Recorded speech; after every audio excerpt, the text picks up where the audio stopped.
Howdy! This time I'm looking at Marvel Transformers Iron Man, one of the first figures to come from the line.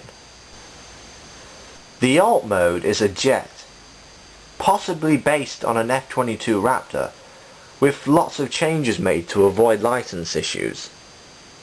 It looks pretty good, but a bit kiddish regarding proportions, such as the stubby nose cone. The red and yellow are true to Iron Man's colour scheme, though the grey dominates them both to make the jet look a bit more realistic. But I wish it was silver instead, because the grey is honestly a bit dull, even if it does have some paint apps to break it up. There's some nice mould detailing on him, such as the panel lines and markings on top. You've also got fake wheels moulded underneath instead of actual landing gear, which may or may not have been possible given the junk structure. The missiles are a nice touch, though only 2 of them can fire from the launchers. The wings are a bit tricky to flatten evenly.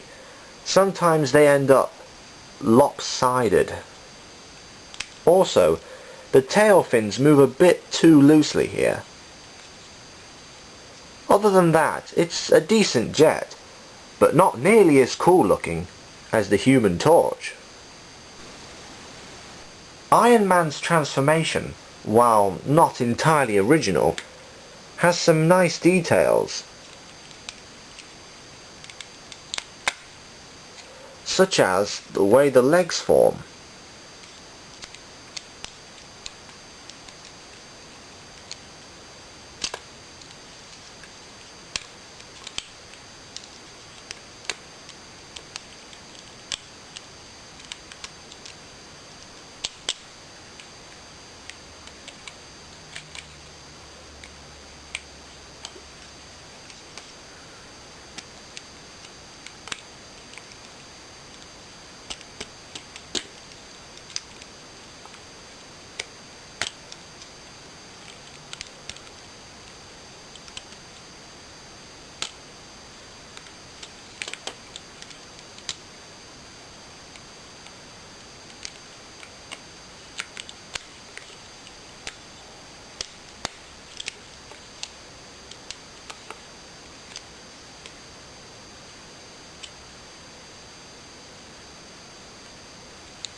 The mech mode looks a lot like the real Iron Man. Well, his original suit anyway. He has the correct colour layout, and all the appropriate details, such as the head design, are present. The proportions are pretty much perfect compared to the actual character. His arms are a little narrow and stiff looking, but at least he's not spindly like the Star Wars figures. There are a few kibble issues. The nose cone halves on each side of the waist look out of place. You also have his backpack. It's secure, but it would be more compact if the missiles weren't there, so you could fold the wings all the way back.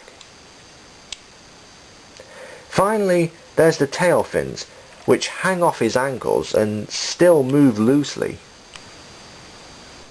Articulation is decent, but hindered by the really strong ratchets in his hips. If you remove the screws from his hips, either take this piece out entirely, or sand it down a bit so that the hips can move more smoothly outwards. There are no real gimmicks in this mode other than the missile launchers from earlier. You can position them however you want. Overall, Iron Man's one of those figures that's good and worth getting, but has nothing to make you sit up and go, "Wow!" A more metallic looking paint job may have improved the appearance a bit. Something that's possibly been done for the War Machine recolor. Next I'm reviewing Beast Wars Optimus Primal. Until then, till all are one.